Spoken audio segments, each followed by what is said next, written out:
What is up, guys? Dirt Digger Dan here.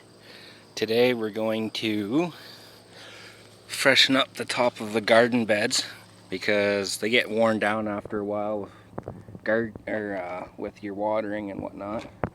So I'm going to take some of this WP420 growers mix.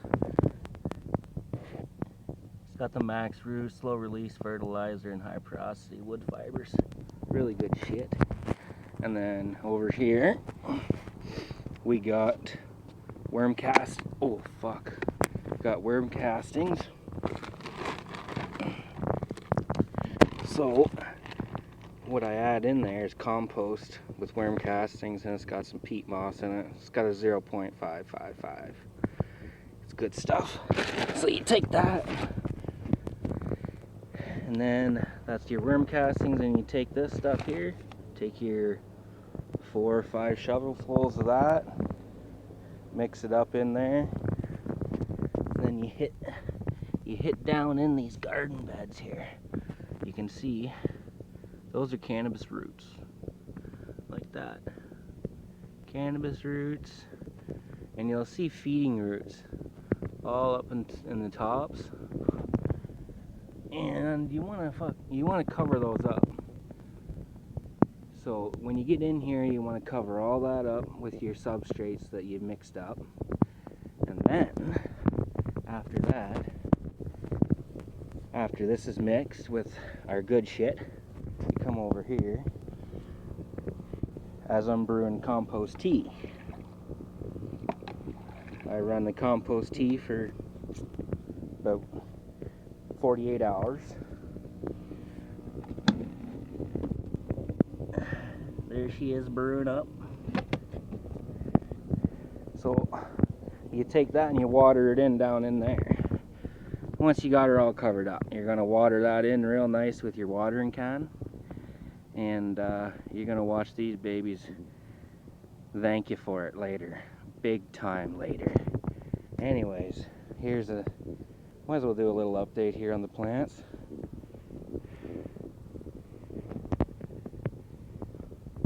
Boom. They are in their stretch and they want to flower. They're going to pack on their weight now, boys. Big time weight. Check this thing out. This is garden bed number 1. I've grown in this garden bed for about 10 years. So that's why stuff grows very well here. 10 years in that hole. So yeah, everyone, I don't know if anyone even knows about the strains. I'm not going to go into the strains today. You can go back into the first video. Anyways, so get them garden beds put in. We're going to walk back on here.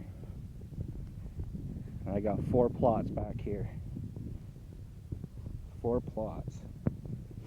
And all of these beds got feeder roots right up at the top. Everywhere.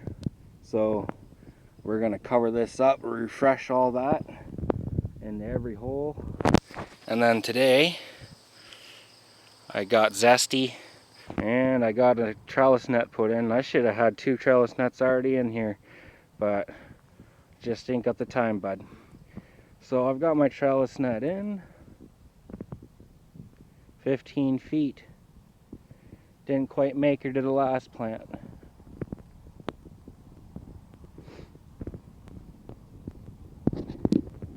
Didn't quite make her. So we have probably another 6 or 8 feet to this plant. But what I'll do is I'll just stake it in and I'll go around her with the net. Anyways. Okay, now on to the next thing. So, I've seen a couple of caterpillars, moths. Moths get in here, they lay eggs, and then these damn caterpillars fucking hatch, and they will eat the hell out of all your plants. And here in Ontario, it is high dew point.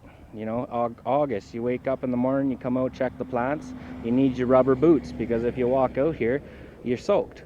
So you put on your rubber boots and you come out, and the dew point, like, it never rained, but the plants are soaked, right? So first thing I did, you know, what I told you in the first video, I sprayed Lost Coast Plant Therapy, got that all sprayed in, okay, and 3 days later I sprayed BTK. Now it's a bacillus something rather. It kills your caterpillars, but they got to eat the plant and it gets in their stomach, and it's a poison, and that's how it kills them off. So me here in Canada, it's Safer's BTK caterpillar eliminator, and you spray that in. You make sure you got that sprayed in on all your plants, okay? So when you go into flower, you're healthy. All these ladies are good and healthy, they're clean, and they're good to go, right? Because we got our sprays in. Now that we got our sprays in, that was days and days and days ago, we get these garden beds fed in. Yes, we just went on and said about that. We get them in. And then you come up here to your compost teas, and what you do is for every gallon of water, probably a tablespoon of molasses, and your compost, or your worm castings, compost, and then what I do, because we're in the flowering phase now, I want to get them to light off. What you do is you take some of your, well, I take my flowering newts. It's a Dutch Science flowering nutrients, and you can brew it too. So I take 3/4 cup, 1/3 cup actually, put it into the mix, and then in the bigger bin I'll take 1/4 cup and put that in. So now you're brewing up proteins, enzymes, minerals. You got your calcium, magnesiums, all of that stuff. You got your NPKs. It's all there, and it brews up a really good tea. So once you got that layer of your soil in there, your pimped out soil is what I call it. You layer in there, and then you get your compost tea that you brewed up.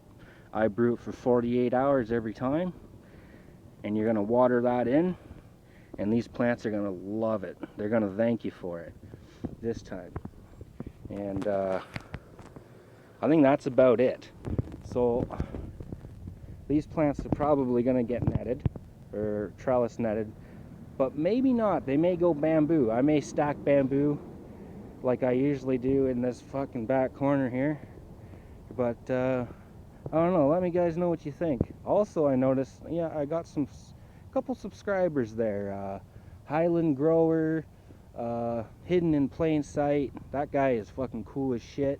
All that community, all them guys, I follow you guys big time. Like, I used to do the guerrilla growing fucking back 15 years ago. We used to do it, and I know it ain't easy, and you guys make it look like, oh, it's all fun and games. What people don't realize is the work that comes towards what you guys are doing, and you reap what you sow.